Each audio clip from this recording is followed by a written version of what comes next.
فیصل آباد سے خبر شامل کرتے ہیں۔ ہمارے ڈویژنل بیورو چیف تحسین حیدر رشید کی رپورٹ کے مطابق بچھڑا ہی کچھ اس ادا سے کہ رت ہی بدل گئی، ایک شخص سارے شہر کو ویران کر گیا۔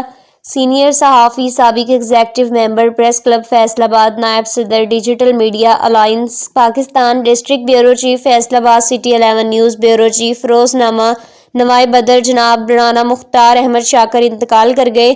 انا للہ و انا الیہ راجعون۔ ان کی نماز جنازہ ستیانہ روڈ خضرہ مسجد میں ادا کی گئی، مقامی قبرستان میں سپرد خاک کر دیا گیا۔ ان کی نماز جنازہ میں سابق M P A Chaudhry Latif Nazar, Rana Muhammad Shahid, Rashid Ahmed Tahir, chief executive city 11 news سمیت سیاسی، سماجی، روحانی، علماء، وکلاء، صحافیوں اور سول سوسائٹی کی کثیر تعداد نے نماز جنازہ ادا کی۔ رانا مختار احمد شاکر صوم و صلات کے پابند تھے اور بااخلاق، بلند و بالا خوبیوں کے مالک تھے۔ ان کی دینی اور سماجی خدمات کو کبھی فراموش نہیں کیا جا سکتا۔ بطور بیورو چیف سٹی 11 نیوز کے لیے ان کی خدمات قابل تحسین ہیں جو کبھی بھلائی نہیں جا سکتی۔ ادارہ city 11 news Pakistan H D لواحقین کے دکھ درد میں برابر کے شریک ہیں۔